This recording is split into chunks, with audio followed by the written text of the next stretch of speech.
Hey, Chem Squad. Welcome back. I'm Matt. Oh, Sam, what are you doing? Eat your chocolate faster. Oh, Come you're on. getting me back for the blue. Yeah. You're getting me back for your Sour Patch Kid thing. It's your thing. Yeah. I'm eating chocolate so I can stay They're awake. too damn sour. Alright, this is another Fat Electrician. This is U.S. Navy's unluckiest ship with an untouchable crew. USS William D. Porter. I think I nailed that one. Alright, if you're new here, please hit that subscribe button so you don't miss future posts. Honestly, I just totally ignored you. Great, way to kill the momentum. Alright, here we go. Christ. And go.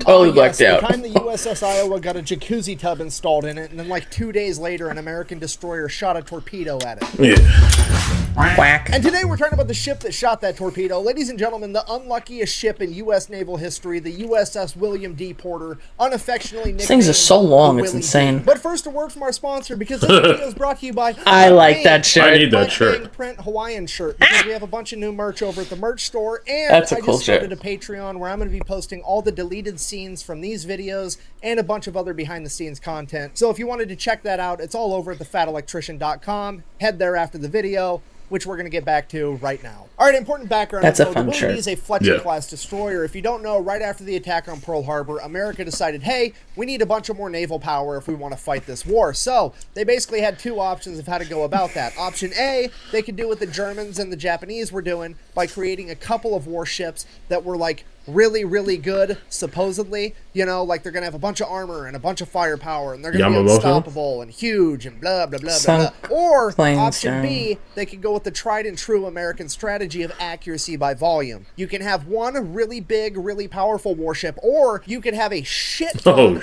of pretty good warships and just overwhelm the enemy Wow. with sheer numbers, okay? It's kind of like that decision that you make at 2 a.m. when you're drunk and you call Domino's and you're like, hey, can I get a large pizza? And the guy on the other end of the line is like, yeah, I can give you one large pizza, or, hear me out, I can give you like 57 medium pizzas for the same price. Yeah. America's picking the 57 medium Yep. pizzas every time. Okay, if you're not picking... I did that last night with Wingstop. I got 30 boneless wings with 70 cents each.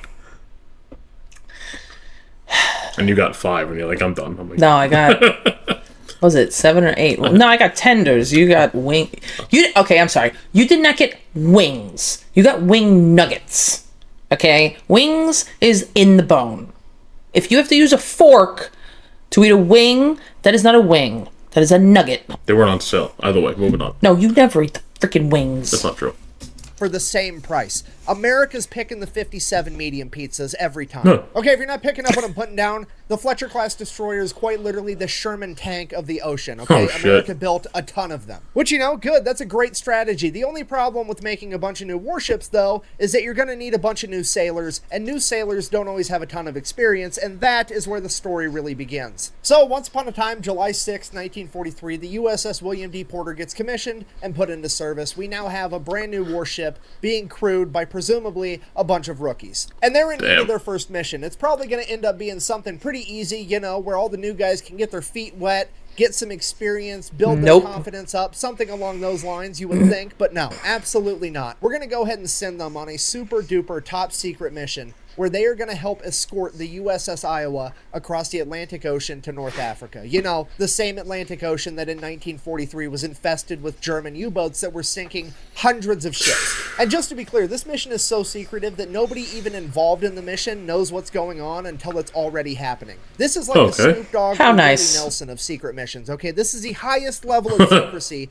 that you can achieve. Why is it so secretive? Because on the USS Iowa is going to be FDR, the president, his entire Joint Chiefs of Staff, and the Secretary of State. And they're all going over there so they can attend the Cairo and Tehran conferences where they're going to meet Stalin, Winston Churchill, Chiang Kai-shek, all the leaders of the Why would they do that instead of a plane? Powers. I'm not sure. Huh. And my favorite factoid of this entire mission is that the crew of the USS Iowa had no idea that they were going to be escorting the president, but at the same time, they had to make certain accommodations for the president before he showed up, including installing a jacuzzi tub in his quarters. So for a period of time, there was a bunch of new sailors looking around like, why the fuck are we getting a jacuzzi tub installed on our battleship? This is awesome. And then like a week later, FDR shows up and the whole crew's like, oh, well, this makes way more sense now, because obviously FDR can't really shower. He's going to need a bathtub because, you know, he's got that water polo injury or whatever happened to him. Anyway, so the Willie D goes to leave port for the very first time to meet up with the USS Iowa, and while backing up, they forgot to bring the anchor up all the way and proceeded to scrape the life rafts and a bunch of other equipment off of the destroyer next to it, and then they bumped into like 2 more destroyers just trying to get out of the harbor. Oh, shit!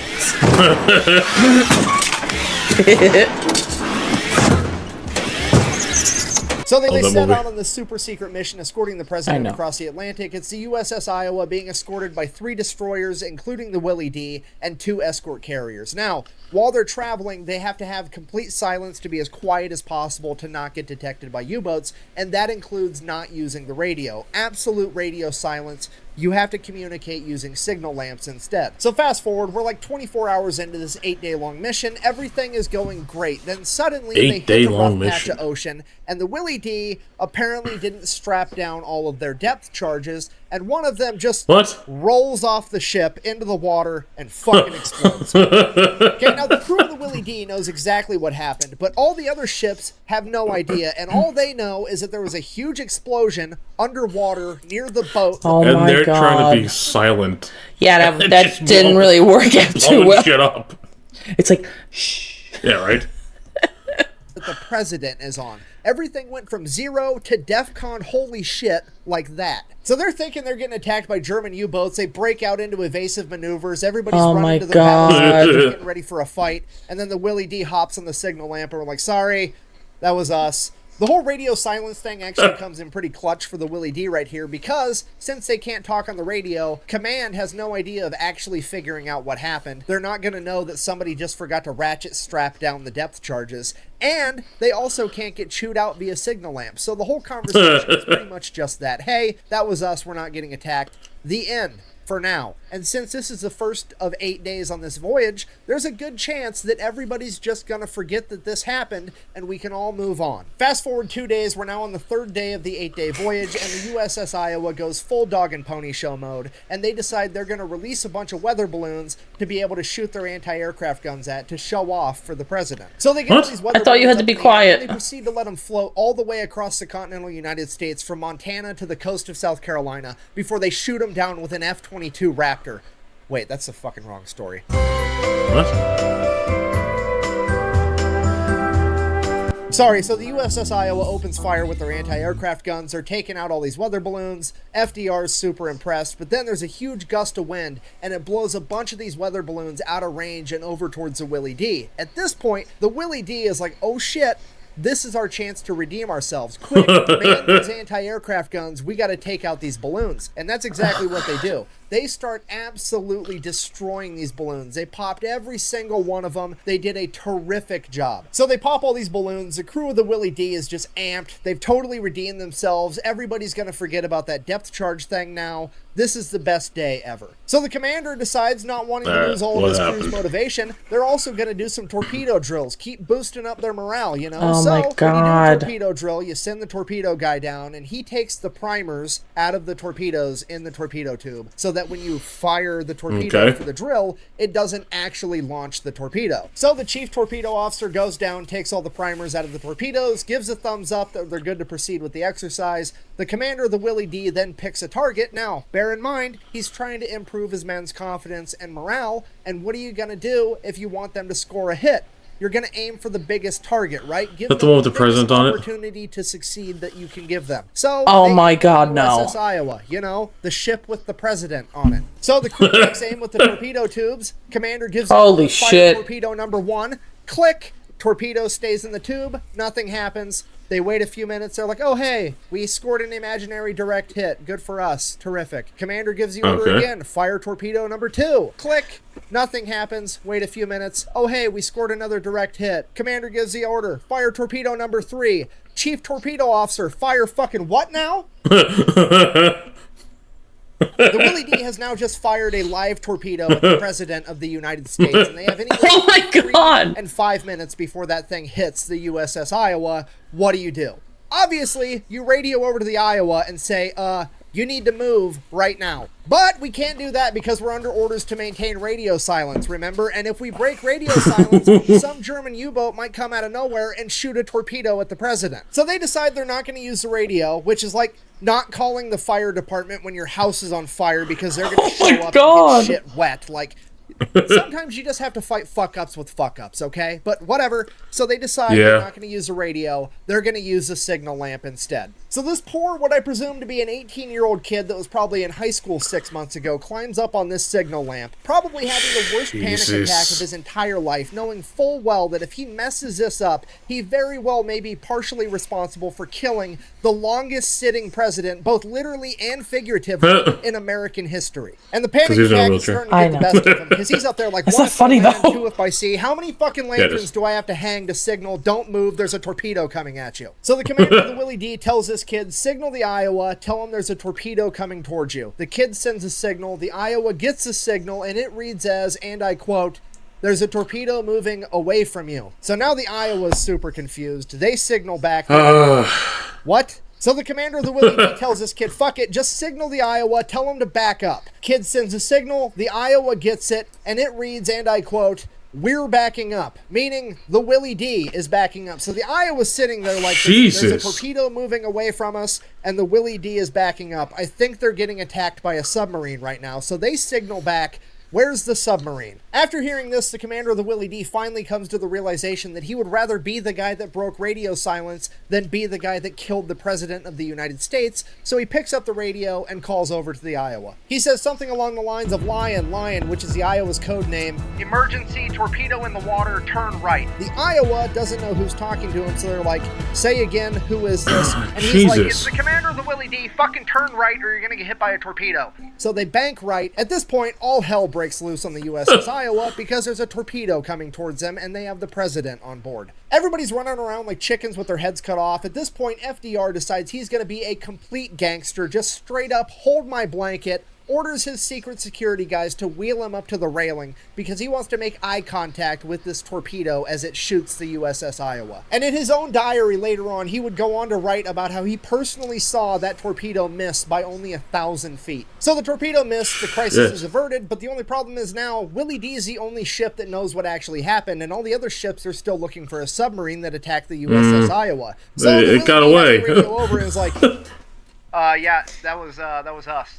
Sorry. At which point, the USS Iowa takes all 3 of her turrets, 9 16-inch guns, and turns them and points them at the Willie D. The Willie D is then ordered to leave the group, sail back to Bermuda by themselves, where they're going to get investigated because they just tried to kill the president. And what happened next is kind of debated. One story goes that the Marine Corps boarded the Willie D and arrested the entire crew, making it the first and only time in U.S. naval history that an entire crew got arrested. Some people think that that didn't happen because it wasn't in the Willie D's official war diary, but you also have to remember that this was already a super secret mission, and this was fucking embarrassing. I mean, the government didn't release this to the public until the late 1950s after World War II, so it could have actually happened and the U.S. government covered it up because, you know, the U.S. government covers up all kinds of shit all the time. But what we do know for sure is that the chief torpedo man that failed to remove that 3rd torpedo primer got sentenced to 14 years of hard labor, or at least that was until FDR decided to be a complete gangster yet again,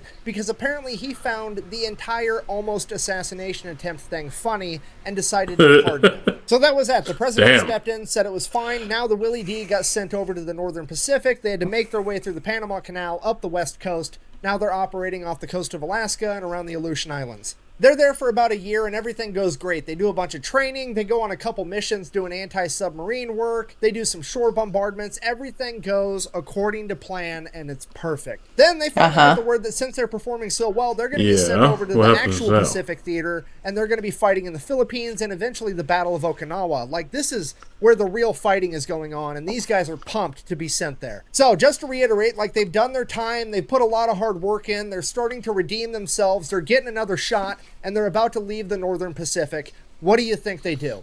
They throw a party, obviously. Break out the booze. We're going to have one big party before we actually go off to war. So they all get hammered, and somebody has the bright idea. You know what we need? Some fireworks. Load a round in one of the 5-inch guns. We're going to fire it. And that's exactly what they do. And sure enough, That 5-inch shell makes its way to land, and not only does it hit land, it hits the military post that they were operating out of, and on that military post, it landed in the front yard of the commander's house while he was having a party full of all the other high-ranking officers. Oh my god! This is also another event that wasn't documented in the fuck? official war diary, so it clearly could not have happened. But, okay, I've said this once and I'll say it again. Just because something is not in the official log doesn't mean that it didn't happen. Anybody that's been in the military or worked a blue-collar job knows that whenever anything goes wrong, the first thing you do is look at the highest-ranking person there and say, can we fix this without having to tell the boss? And that's exactly what happens 100% of the time. And in this particular case, the commander that had a shell land in his front yard had two choices.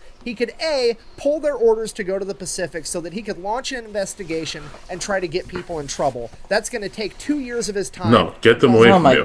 And a bunch of paperwork. Or 2 years. He can just sweep it under the rug, pretend it didn't happen. Those guys already have orders to leave like this week, and they're just not going to be his problem anymore. What would you do in that situation? Send them away. Shooting a 5-inch naval gun into the commander's front yard deal gets swept under the rug, and the Willie D gets sent off to the Philippines to fight in the war. And unfortunately for the crew of the Willie D, absolutely no one has forgotten the fact that they shot a torpedo at the president, because every time the Willie D gets anywhere near another U.S. ship, they radio over and say, "Don't shoot, we're Republicans," you know, because FDR was a Democrat. But despite their past and despite being made fun of, they actually start kicking ass. They get put on anti-kamikaze duty and start doing a really good job. They shoot down a bunch of would-be kamikazes. They send a lot of radio transmissions letting people know that kamikazes are inbound. They're really starting to turn it around. Fast forward to the Battle of Okinawa, one of the largest naval battles of World War II, I believe the largest amphibious landing in the Pacific Theater during World War II, and yes, the battle where the Yamato gets sunk. Is that relevant to the story in any way whatsoever? Absolutely not, but I'm gonna bring up the Yamato being a coral reef every chance I get for the rest of my life. Sorry, Battle of Okinawa, Willie D is on anti-kamikaze duty, and sure enough, here comes a kamikaze. But unlike usual, it's not trying to fly past the Willie D to make it to the more valuable ships. No, this kamikaze is coming for them. Now, I've heard conflicting accounts as to what type of plane this kamikaze was. I've heard that it was either an Aichi-style dive bomber, commonly referred to as a VAL, or a Mitsubishi Zero. Now, I don't know why they called the dive bomber a VAL, but I believe they called the Mitsubishi a Zero because 0 was the numerical representation of how many times these planes made a successful landing on average. Either way, it's coming right for them, so they open fire with the anti-aircraft guns. They end up shooting the plane down right in front of them. The plane sinks underneath the water. The day is saved. Hooray. Or so they thought, because the kamikaze apparently hit the water at the angle it was diving at. It then sank below the water and continued to glide until it got underneath the Willie D and then blew up, breaking the back of the entire ship and causing it to sink over the course of the next 3 hours. The entire crew was forced to evacuate. Thankfully, all of them made it out okay. All right, now let's recap, because everybody refers to this story as the story of the Willie D, the U.S. Navy's unluckiest ship. And it is. It was crewed by young men from the very beginning and experienced mishap after mishap and would ultimately meet its demise after getting blown up by a plane that was underwater that it had already shot down. If that's crazy, I don't know what is. However, I would also like to put forward that this has probably been the story of the U.S. Navy's luckiest crew, because nobody else has done this much dumb shit and never had to face consequences for it. Leaving port for the first time, they backed into multiple other warships. Nobody cared. 24 hours into their first mission, they dropped a depth charge when they were supposed to be being quiet, and everybody seemingly forgot about it because it got overshadowed by the fact that they shot a torpedo at the President of the United States. Then, when they were about to face consequences for that, the President stepped in and pardoned them. Then, they went ahead and shot a 5-inch artillery shell into the front yard of a base commander's house while he was having a house party full of a bunch of other high-ranking military officials, meaning that that is now 2 almost accidental assassination attempts on high-ranking people in the span of a year, but that just got swept under the rug. No big deal. Then, when they finally get their shit together and start turning it around and being productive members of the military and start really kicking ass, what I can only describe as divine intervention steps in and blows up their entire ship with an underwater airplane that they have already shot down, and somehow all of them make it out completely okay. So in conclusion, I guess this has been the story of the unluckiest warship that was manned by the luckiest crew. Yeah, well, that's like down Periscope. I love that movie. Crack bang out. God damn. They almost took out FDR. Alright, well, that's a crazy story. Yeah. Thanks for watching. That Bye. was nuts. Bye.